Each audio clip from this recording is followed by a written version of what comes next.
start, complete the following activator. Write the statement below as a conditional. All vacations make you happy. Then I want you to write a modus ponens argument using your conditional and a modus tollens argument using your conditional. You can pause the movie for a few minutes to complete the activator. Let's review the answers to the activator. All vacations make you happy.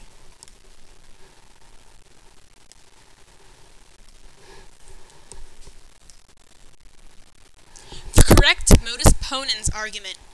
If you are on vacation, then you are happy.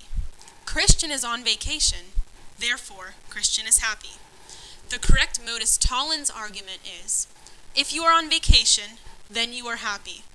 Laurie is not happy, therefore Laurie is not on vacation.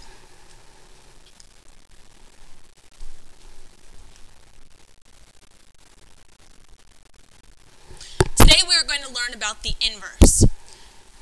For an inverse, you negate the hypothesis and the conclusion.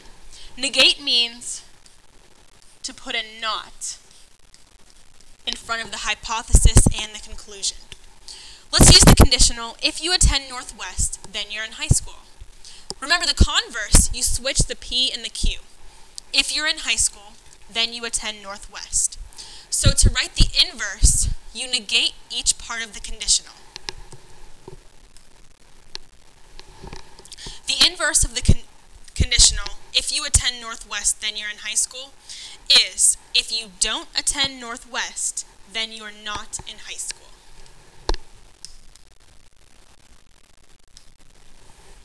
Next, we're going to write down the converse and the inverse of the following conditionals. If you are on vacation, then you are happy. And if you are writing inverses, then you are unhappy. Pause the video to write down your converse and inverses. The converse is, if you are happy, then you are on vacation. The inverse is, if you are not on vacation, then you are not happy. The converse is, if you are unhappy, then you are writing inverses. The inverse of your original conditional is, if you are not writing inverses, then you are happy.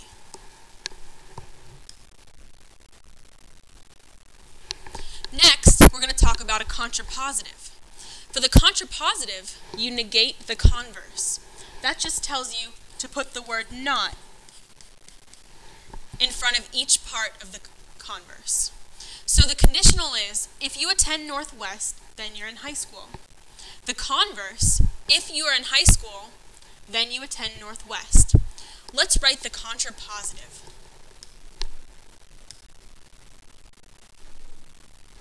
So by putting the word not in front of each part of the converse, we get the contrapositive. If you are not in high school, then you do not attend Northwest. Let's write the inverse and the contrapositive of each of the following conditionals.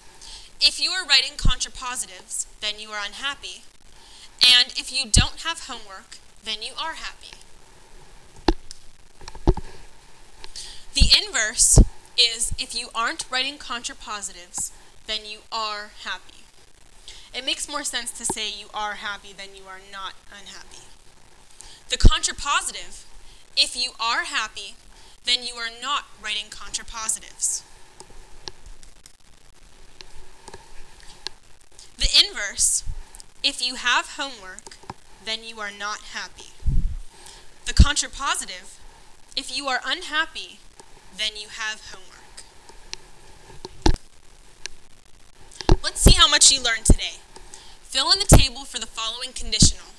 Students that pay attention succeed.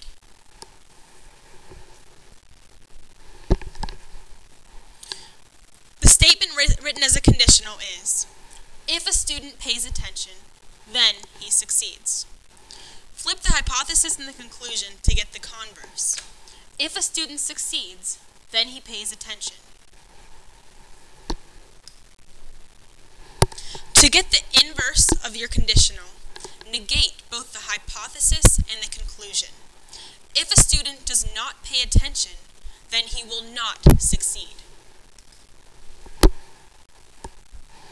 To get the contrapositive, insert the word not into each part of the converse.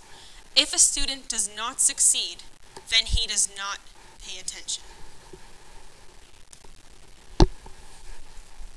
Remember, you can watch any part of the video again for clarification. Your homework is pages 787 to 789, numbers 1 through 5, 10 through 17, and 21 through 24. Make sure you notice that this is different than the problems that are listed on the Unit 2 assignment sheet.